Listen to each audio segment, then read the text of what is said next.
Olá, meu nome é Rodrigo, eu sou mestrando pelo Programa de Pós-Graduação em Agricultura Tropical pela UFMT.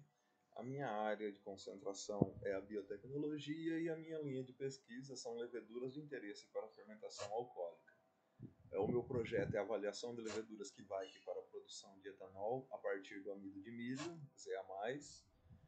Meu nome é Rodrigo Exaúva Soleri Silva e a orientadora é a doutora Catiúcia Pereira Takeuchi, e eu tenho dois co-orientadores, o Dr. Leonardo Gomes de Vasconcelos, que é professor lá da Química, e o Dr. Eduardo Beraldo de Moraes, que é professor da Engenharia Sanitária. Bom, o etanol e o Brasil têm uma estreita relação desde do século passado. Em 1925, o primeiro carro movido a etanol participou de uma corrida no autódromo. Em 1933 foi criado o Instituto do Açúcar e do Álcool no Brasil. Em 1938 foi estipulada a primeira lei que determinava a adição de etanol na gasolina. Tá? Na safra 2020-21 foram produzidos 2,4 bilhões de litros de etanol de milho. 2021-22 já passamos dos 3,4 bilhões de litros. E somente nessa safra 21-22 nós tivemos um crescimento de 30%, que foi responsável por cerca de 25% de todo o etanol produzido no estado do Mato Grosso, o de milho, né? Essas leveduras Kveik, que é o foco da nossa avaliação, elas ressurgiram no mundo acadêmico a partir de 2016 com Rasmussen, que fez a caracterização genótica de leveduras da Noruega. E em 2017 e 2018, o Richard Preis e outros autores eles chegaram à conclusão de que essas leveduras formavam um grupo distinto, né? E antes disso, o outro relato acadêmico vem do Odd Norland, que é um missionário que estudava a cultura local. Então ele é um historiador, né, que trabalha com a cultura e a transferência dessas técnicas por gerações. E o porquê que as leveduras Kveik são tão interessantes?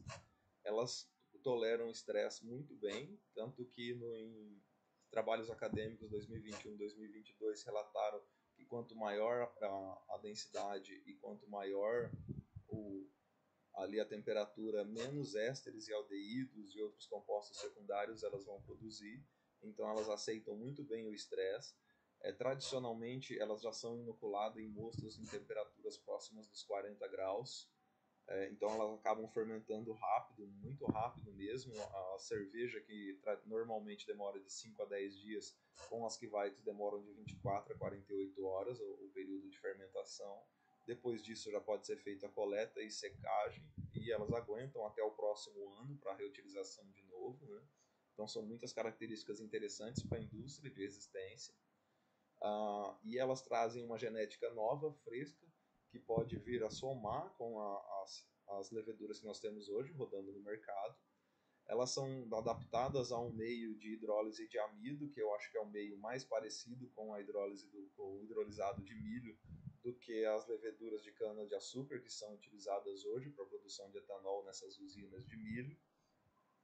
E o fato dela fermentar rápido pode nos somar com um aumento de produtividade, onde a gente podendo ou diminuir o tempo de fermentação, ou mesmo aumentar a concentração de açúcar, otimizar o espaço da fábrica, melhorando assim o volume final produzido no final. Então nós obtivemos 14 culturas puras que vieram importadas num consórcio de cervejeiros.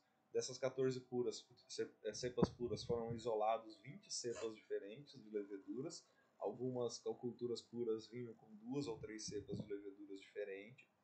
Dessas leveduras nós selecionamos 3 porque elas apresentaram um crescimento acima dos 17,5% de álcool no meio sólido. Então a Voss ela cresceu a 20%, a Nornes a 17,5% e a Hornidon a em torno de 15% já inibe o seu crescimento. Tá? Quanto à sua morfologia, elas são bem parecidas com as leveduras domesticadas do mundo ocidental, então elas também são domesticadas, mas elas são uma genética diferente da que utilizamos aqui hoje. E o nosso resultado foram 20 cepas que estão armazenadas em método de longo prazo, com glicerol e resfriadas. Tá? Por enquanto nós fizemos o Plant Burman com a levedura Voss, que é a que mais tolera álcool. Aí agora nós estamos na fase de análise de dados, onde nós vamos determinar quais são os fatores que mais afetam o seu processo de fermentação, para aí poder realizar o delineamento central composto rotacional, que é onde a gente vai otimizar realmente o processo fermentativo dessas leveduras. E nós esperamos com essas leveduras contribuir com o aumento da produtividade, seja pela velocidade de fermentação ou pela otimização dos fermentadores, aumentando a densidade. Né? Muito obrigado.